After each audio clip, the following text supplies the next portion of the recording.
Good morning, students. Today, our next topic is pressure exerted by a gas. Now, we will study. We have in the last lecture we have done kinetic theory of the gases. Okay, now we will study the pressure exerted by a gas.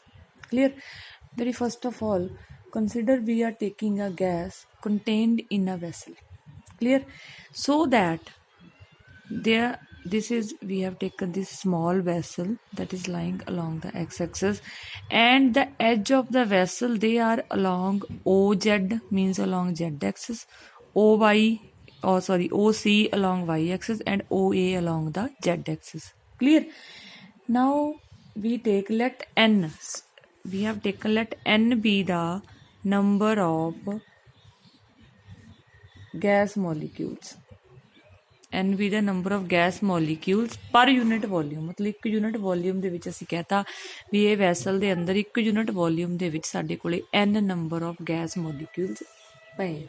ਠੀਕ ਹੈ, let Vx is the velocity of any gas molecule at any instant। v ਅਸੀਂ ਉਹਦੀ ਲੈ ਲਈ ਕਿ v ਉਹਦੀ velocity ਆ, and so that velocity along x-axis will be Vx, along y-axis will be Vy, and along z-axis it will be Vz.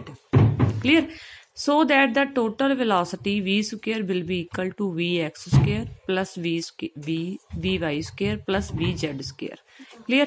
Similarly, first of all we have taken just so that the particle is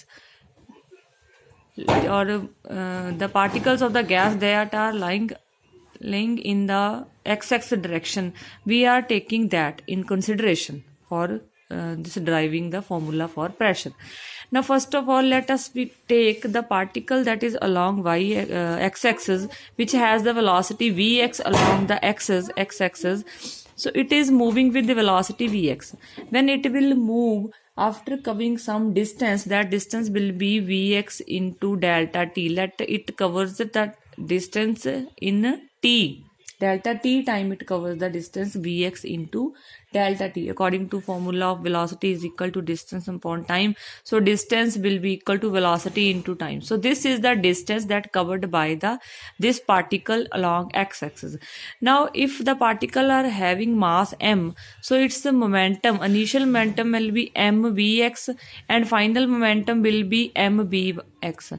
Means it will goes, and after covering this much distance it will collide with the sides of the container and return back.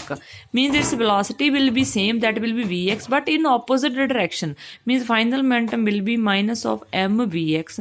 So change in momentum will be final momentum minus initial momentum, means minus mvx minus mbx, that will be minus 2 mvx for one molecule it is. Clear? Now let us take that vessel which are in which the gas is contained, that has having area A.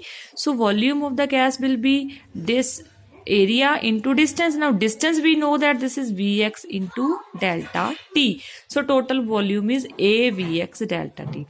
Now let the number of molecules per unit volume that are n is equal, means n number of molecules we are taking per unit volume is this. So number of particles or molecules will be NaVx into delta t. Now along the x-axis, now we are considering that the half of the molecules they are moving towards the positive x-axis and half of the molecules they are moving along the negative x-axis direction. So total number of molecules along the x-axis direction, that will be half NaVx into delta t. Means half ही है ਜਿਹੜੇ ਅਸੀਂ positive direction ਵੱਲ ਨੂੰ ਲੈ ਰਹੇ ਹਾਂ, ਔਰ ਉਹੀ half ਨੂੰ ਅਸੀਂ consider ਕਰਨਾ in the consideration or to find the pressure. Clear? So total change in momentum by these number of particles, momentum was this for one particle, and for number of particles, means for half NaVx particle, this momentum will be change in momentum into number of particles. So 2 and 2 will goes, it will be minus mnvx square delta t. Clear? So now this vx square means all the particles along the positive x-axis will have the different velocity. So their velocity will be average velocity of all the particles moving along x-axis. So it will be vx bar square delta t. Clear? Now according to second law, Newton's second law, we know that the force along the x-axis will be minus delta px by delta t. Put the value of this px in this equation. So this will become like fx is equal to minus of minus mn a vx square bar delta t and delta t will goes, so fx will be this much term. Clear? Now if the pressure px, capital P, here this p was the, so this px is the pressure. Pressure is equal to force upon area. Now force along x-axis is mn a vx bar square upon area. Area and area will go, so it will be mn vx bar square. So this was the pressure along x-axis.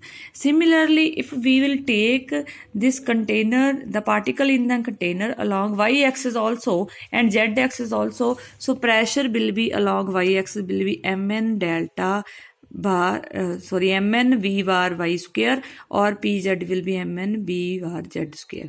So total pressure will be P, that will be the average of all these three pressures, px plus py plus pz upon 3. So put the value of px, that will be mn vx square plus mn b y bar square plus mn b z bar square. So we will take the common mn upon 3, this is 3. Clear? So this is the, so this f vx bar square, by bar square and vz bar square, this is the total velocity of particles or molecules in the three directions. So if pressure is this, so kinetic energy will be 2n by 3 into 1 by 2 half mv square.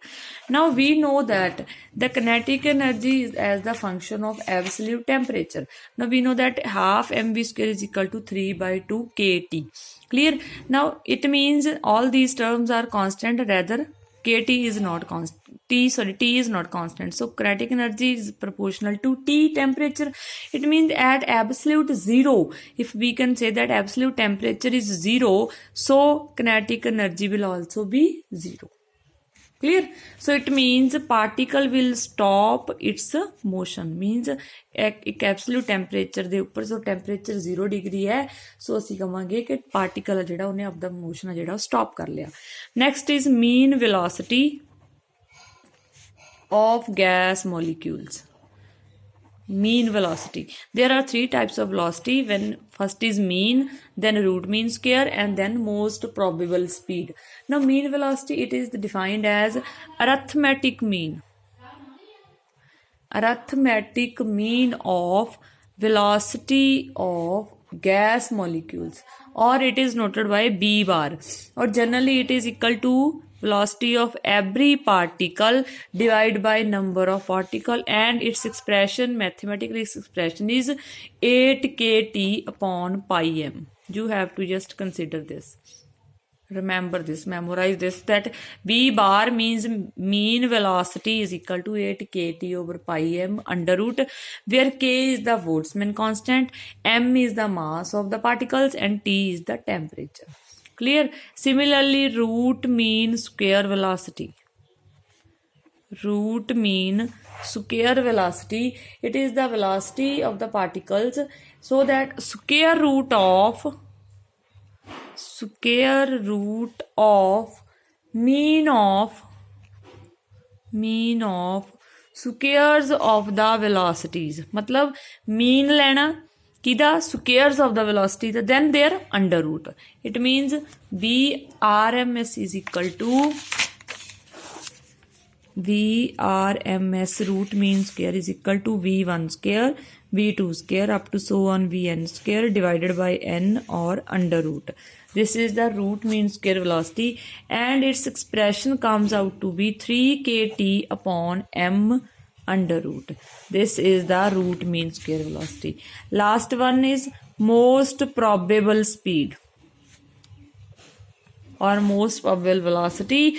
It is defined as velocity which is possessed by maximum number of molecules मतलब ज़्यादा तो ज़्यादा molecule ਜਿਹੜੀ velocity acquire ਕੀਤੀ ਹੈ ਜਿਨ੍ਹਾਂ ਨੇ ਜਿਹੜੀ ਵੈਲੋਸਿਟੀ ਉਹ ਪੋਜੈਸ ਕਰ ਰਹੇ ਆ ਠੀਕ ਹੈ ਜਿੰਨੇ ਜ਼ਿਆਦਾ ਨੰਬਰ ਆਫ ਪਾਰਟੀਕਲਸ ਕਰ ਰਹੇ ਆ that is called most probable speed ਨਾਮ ਤੋਂ ਹੀ ਕਲੀਅਰ ਹੈ ਠੀਕ ਹੈ so it is velocity most probable is equal to 2 kt upon m. M is the mass. Clear? It means now by comparing these three that mean is equal to 8 kt upon pi m. ठीक है root mean square is 3 kt upon m and this most probable is 2 kt upon m under root.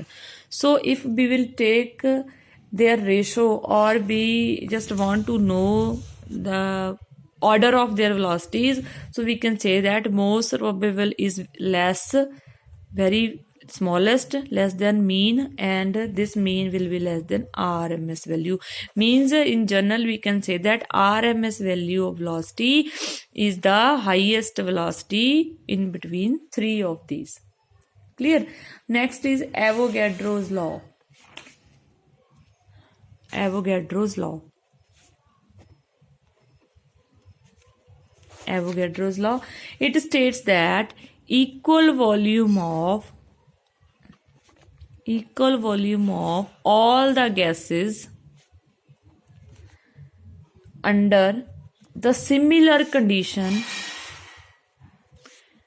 similar conditions of temperature and pressure contains equal number of molecules मतलब ये कह रहे हैं भी सारियां ਜਿਹੜੀਆਂ ਗੈਸਸ ਨੇ ਜੇ ਅਸੀਂ ਇਕੁਅਲ ਵੋਲਿਊਮ ਲੈ ਲਈਏ ਡਿਫਰੈਂਟ ਗੈਸਸ ਦਾ ਤੇ ਇਕੁਅਲੀ ਕੰਡੀਸ਼ਨਸ ਲੈ ਲਈਏ ਸਿਮਿਲਰ ਕੰਡੀਸ਼ਨਸ ਲੈ ਲਈਏ ਟੈਂਪਰੇਚਰ ਐਂਡ ਪ੍ਰੈਸ਼ਰ ਤਾਂ ਉਹਦੇ ਕੋਲ ਜਿਹੜੇ ਗੈਸ ਨੰਬਰ ਆਫ ਮੋਲੀਕਿਊਲਸ ਹੋਣਗੇ they will be same clear मतलब if we are taking one gas let it be A gas second is B gas temperature and pressure the condition same ne so ਇਹਦੇ ਅਗਰ number of particles n1 ਸੀ ਤੇ ਇਹਦੇ number of particle n2 C so we can say that according to Avogadro's law this n1 will be equal to n2 means number of particles in gas A and number of particles in gas B will be same. Clear? So this is all about today's topic. Learn it carefully. If you will have any problem, you can ask.